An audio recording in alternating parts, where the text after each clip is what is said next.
साथियों, लोग मुझसे कहते हैं कि खुश कैसे रहें।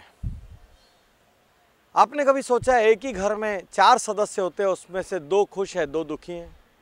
एक ट्रेन में एक कोच में 6 लोग बैठे हैं, उसमें से 3 खुश हैं 3 दुखी हैं। एक रिसेप्शन में 1000 लोग आए हैं, 500 लोग कुछ व्यवस्था को लेकर खुश हैं और 500 लोग दुखी हैं। एक पार्क में 50 लोग आए हैं और उसमें से 40 लोग पार्क का आनंद उठा रहे हैं और 10 लोग कुछ गंदगी को देख के, इसको देख के, उसको देख के दुखी हैं। समान परिस्थितियों में आदमी कोई खुश और कोई दुखी आखिर हो कैसे जाता है, इसमें मैं आज आपको एक कहानी सुनाना चाहता हूँ। एक राजा ने अपने दरबारियों को कुछ समझाने के लिए 3 अंधों को दरबार में बुलाया और 3 अंधों के साथ एक हाथी को दरबार में बुलाया।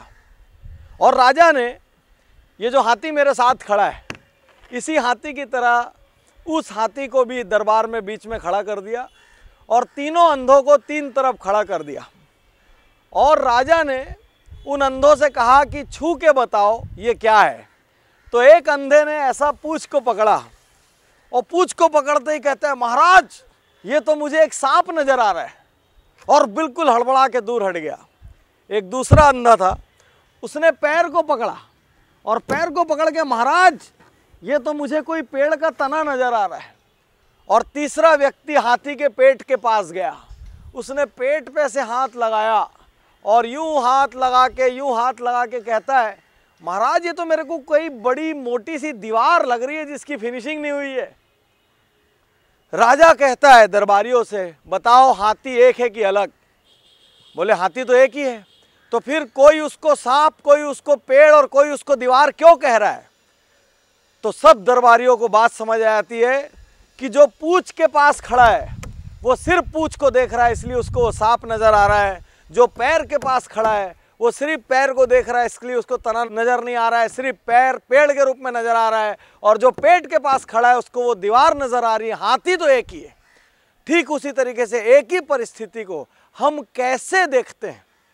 आप किसी एक जगह में बहुत सारी खुशियां हैं लेकिन 2 समस्या है, आप उन 2 समस्याओं को देखेंगे कि बहुत सारी खुशियों को देखेंगे। चलिए मामला मैं पलट दूं, एक ही जगह बहुत सारी समस्याएं हैं लेकिन 4 ही खुशी है। आपको किसने बोला समस्या को देख के रोइए? आप उस 4 खुशी को देख के खुश क्यों नहीं हो सकते? साथियों, खुश रहना परिस्थिति पे नहीं, खुश रहना व्यक्ति के नजरिए पे निर्भर करता है। यदि वो अंधे थोड़ा सा दिमाग लगाते और पूंछ के बाद पैर की तरफ जाते और पैर के बाद पेट की तरफ जाते, उनको समझ आता है ये कोई और चीज़ है, लेकिन वो सिर्फ पूंछ को देखते रहे, इसलिए उनकी दुनिया पूंछ में सिमट गई। जो सिर्फ पैर को देखता रहा उसकी दुनिया पेड़ में सिमट गई, जो पेट को देखता रहा उसकी दुनिया दीवार में सिमट गई।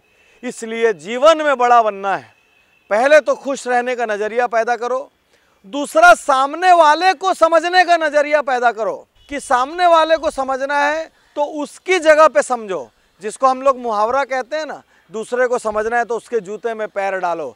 इसी तरीके से किसी भी परिस्थिति को समझना है तो हर तरफ से उस परिस्थिति को देखो और तब निष्पक्ष निर्णय ले पाओगे। थैंक यू, शुक्रिया, धन्यवाद।